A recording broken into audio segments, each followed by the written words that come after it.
Salah satu pertanyaan paling sampah yang gue sering dapat ya, baik di komen di YouTube maupun di DM gue adalah, kok gimana sih caranya jadi sukses? Menurut gue itu pertanyaan yang sampah ya. Kenapa? Karena gini, kalian keluarin pertanyaan yang salah, kalian akan pasti dapetin jawaban yang salah.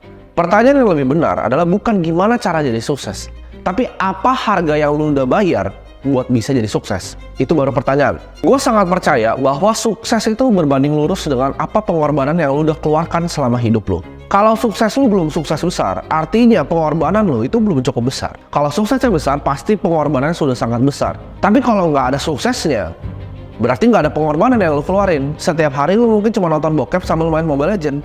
Nggak ada pengorbanannya itu. Di sini gue mau kasih sebuah gambaran ya. Untuk jadi sukses memang betul ya, nggak untuk semua orang.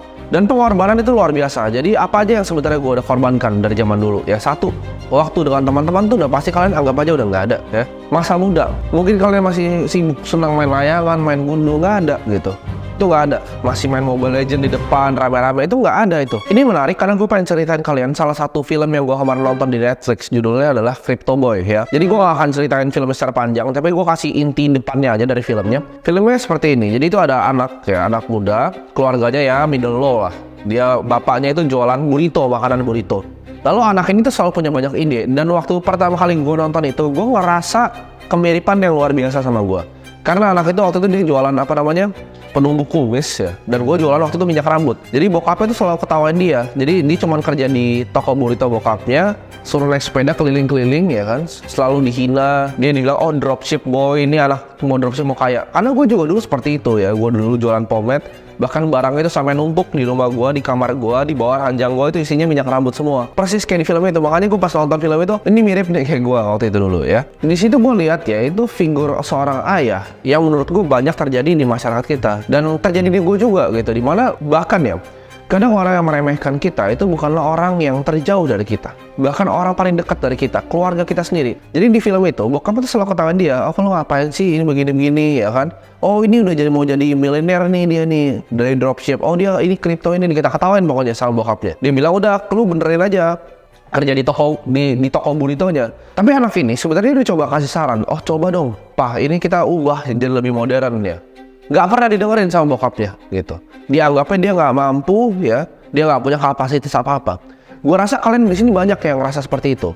Kalian bahkan mau bantuin orang tua kalian, mau bantuin bokap kalian dalam usahanya, tapi kalian dianggap nggak punya kapasitas. Bahkan kalian diketawain ketika kalian mau coba sesuatu yang baru. Dia bilang, ngapain sih lu begitu? Lu ngapain sih lu begini? Udah bakal mau jadi kaya lu bikin begitu. Ngapain sih kripto lu kena scam lu nanti. Itu yang menurut gue salah satu faktor dari pengorbanan besar yang gue lakukan. Ini ada suatu quotes yang gue pernah dapat dulu ya, gue lupa dari siapa. Tapi ini gini, kalau lu belum bunuh bokap lu sendiri, lu belum jadi seorang laki. Artinya apa? Bukan artinya bunuh lu tusuk ya, jangan. Tapi artinya bunuh dalam lu udah sama sekali nggak dalam lingkup bokap. Lu udah nggak ambil uang dari dia, lu udah nggak dengerin dia, lu udah jadi hidup lu sendiri. Lucunya, kadang orang yang narik lu turun, itu justru orang-orang terdekat, seperti teman, ya, seperti pacar, seperti orang tua. Nah, semua orang sinis, pesimistik yang bisa kasih ini kita aura-aura negatif seperti ini, itu kita harus potong secepatnya dalam hidup kita. Sulit? Pasti, ya. Itu pengorbanan yang gue lakukan. Gue keluar dari rumah tuh di usia yang sangat muda. Gue harus biayain diri sendiri, ditambah gue harus biayain nyokap gue. Di usia yang sangat muda. Itu pengorbanan yang luar biasa dan gak gampang. Di umur 16 tahun, gue decide untuk ya udah, gue udah gak akan dengerin orang tua gue lagi. Karena hidup dari mereka adalah bukan hidup yang gue mau. Di sini gue selalu ngajarin dari kalian ya. Kalau misalnya kalian dengerin orang itu banyak banget yang bacot dari A sampai Z ya. Tentang ini sukses begini caranya, ini begini caranya. Simple ya. Filternya itu cuma satu. Apakah hidup yang dia punya adalah hidup yang gue mau? Termasuk orang tua gue. Jadi kalau gue ngeliat bokap gue, oh hidup dia bukanlah hidup yang gue mau. Gue gak dengerin dia. Gue cari mentor yang lain. Dan itu yang gue lakukan. Gimana caranya lu ngajarin orang jadi kaya kalau lu gak punya duit? Gimana caranya lu ngajarin orang berbisnis kalau lu gak punya bisnis? Gimana caranya lu ngajarin orang investasi kalau lu gak bisa investasi? Lu bisa bayangin gak sih? Lu misalnya mau belajar investasi kripto dari orang di YouTube yang lu cuma ngeliat tarik-tarik gambar di komputer, di laptop. Gue ini punya family office di sini. Gue beneran make money dari sini. Mereka itu make money dari AdSense YouTube. Orang bilang, oh lu kalau bikin video nggak terlalu kasar omongannya, nggak goblok-goblokin orang, mungkin subscriber lu udah 1 juta. Bedanya, gue gak peduli, gue gak butuh subscriber 1 juta. Gue bikin video tuh apa yang gue mau, karena gue pengen bantu kalian dari hati gue. Ini perbedaan content creator yang punya ibaratnya cuma sekedar followers sama pengikut sejati. Bedanya apa antara followers dan pengikut sejati? Lu perhatiin, banyak kok channel luar sana yang 1 juta lebih ya. Mereka cuma punya followers. Kalau gue itu punya pengikut sejati, kenapa? Karena orang yang dengerin kata-kata gue, yang bener-bener praktekin apa yang gue ngomong, itu hidupnya beneran berubah. Dari contoh simpel, gue bikin borong Bitcoin. Udah cuan berapa kalian semua? Gue bikin video seperti ini, terbantu gak kalian? Nah itu yang membedakan yang nonton gue sama orang lain. Gue bener-bener bawa impact karena gue niatnya tulus. Gue bukan cuma untuk cari endorse ya kan. Tidak, oh ikut pakai kode gue, nggak ada. Sama sekali nggak ada di video gue. Lu nggak akan lihat sponsor di sini, lu nggak akan lihat apa, karena gue nggak butuh duit dari sana. Gue udah bikin duit dari bisnis gue udah banyak. Gini, gue bukan ngejelekin orang tua ya, tapi maksud gue adalah ini termasuk dalam pengorbanan tadi. Jadi gue harus bisa jelasin ke kalian secara detail. Bukan salahnya orang tua kita ya. Anak kamu kuliah yang tinggi untuk masuk ke PNS dan lain-lain, itu bukan salah mereka. Karena mereka sama dengan NPC yang lain ya. Gue sebutnya manusia yang lain itu NPC, orang yang belum bangun. Mereka itu sama, di programnya sama, nonton TV yang sama, semuanya sama. Jadi menurut mereka sayang sama kalian dan menurut mereka itu yang terbaik. Tapi yang terbaik menurut mereka itu bukan berarti yang terbaik menurut kalian. Karena gue ngerasa gini, nyokap gue, kamu kuliah yang tinggi, kamu ntar masuk di sini, kamu kerja di IT karena IT, niatnya baik. Tapi dia nggak tahu yang terbaik untuk dia bukanlah yang terbaik buat gue. Dan yang tahu terbaik untuk kalian hanya dari kalian sendiri. Jadi filternya tadi, apakah hidup dia hidup yang gue mau? Kalau iya dengerin, kalau tidak jangan dengerin. Untuk sampai sebuah kesuksesan ya, selalu ada tembok. Nah tembok itu bisa berupa banyak, bisa berupa orang tua, orang teman-teman yang bangsat ngata-ngatain kalian, atau bahkan pacar yang narik kalian turun.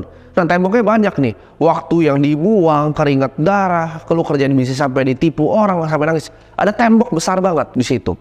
Nah tembok ini akan selalu ada. Tembok ini akan selalu ada untuk lu mencapai tujuan lu. Di seberang itu adalah orang yang lu bisa jadi dia sebenarnya. Versi diri lu yang sukses tuh di temboknya, di sebelah temboknya. Nah fungsinya tembok ini dibikin sama kehidupan itu buat apa? Bukan bikin kalian cuman bisa jadi sini, nggak bisa nyebrang. Bukan. Tapi fungsinya ada tembok besar ini. Dia mau ngelihat, hidup ini mau ngelihat seberapa keras kalian mau tujuan itu. Seberapa gila kalian mau tabrak tembok itu, seberapa kalian gak pernah nyerah untuk ngeruntuhin tembok itu kalau bisa bata per bata. Temboknya adalah bukan seberapa pintar diri lu. Banyak banget orang pintar yang hidupnya miskin jadi gembel kok. Tembok itu bukan seberapa pintar diri lu, kapasitas lu sebesar apa, tapi dia mau nguji hati lu tuh isinya apa.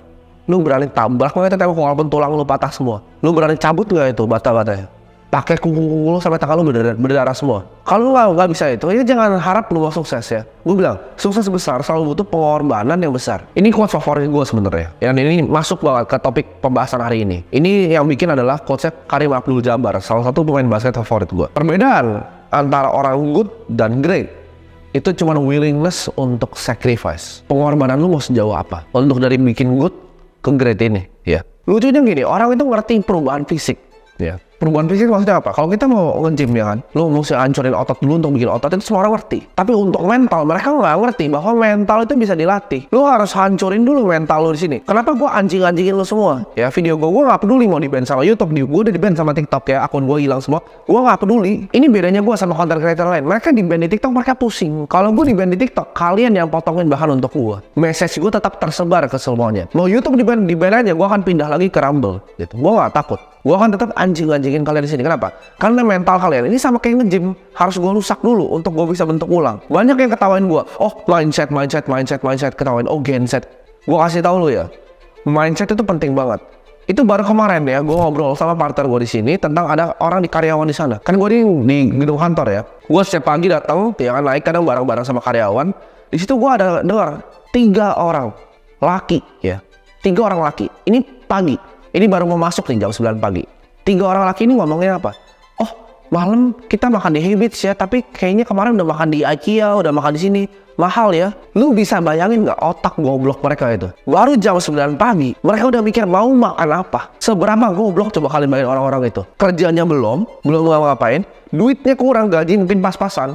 Udah mikir mau makan di mana. Sedangkan gue yang punya kantor di sini, gue mikir gue mau kerjain apa pagi ini sampai nanti siang. Gue mikirin meetingnya mau nerapin kemana-mana. Kerjainnya apa aja nih, mau ketemu siapa aja hari ini. Mereka mikir mau makan apa. Mereka karyawan, gue punya kantor di sini. Apakah itu bukan mindset? Dan lu bilang, oh lu hoki, sukses. Oh bapak lu kan, goblok, otak lu yang nggak sampai gitu. Itu contoh ya dari pengorbanan. Kalau lu ketemu teman yang begitu di kantong lu keluar. Apalagi kemarin itu ada lagi yang aneh lagi. Cowok juga sama ngomongin zodiak, bisa goblok lah lu. Dia ngomong, oh ini Aries Otaknya itu NPC itu diprogram pakai apa gitu. Gue juga kadang bingung. Lu mau jadi NPC seumur hidup lu? Bangun, ngantor, bayar cicilan, mati abis itu. Nggak jadi apa-apa di hidup lu. Kalau lu nggak mau seperti itu, lu harus berubah. Cara pikir harus berubah. Orang-orang yang ngata-ngatain seperti itu ya, itu sama mungkin kalian ya sama orang-orang itu. Mikirnya, oh mau ke kafe ini siang ini. Masa hidup lu sesampah itu yang lu looking forward di hidup lu ada makan malam dan kafe?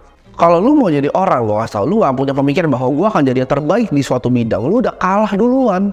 Lu mikirnya kayak orang tadi, lu udah kalah duluan. Jadi pengorbanan itu banyak banget ya. Banyak banget pengorbanan. Mungkin kalau lu udah punya anak nih, anak gua, "Pa, mau lomba." Tapi lu udah meeting, lu tinggal lomba aja, lu meeting. Bahkan misalnya nih, ada hal yang penting banget nih bisnis lu. Lu mau, itu pilihan tuh.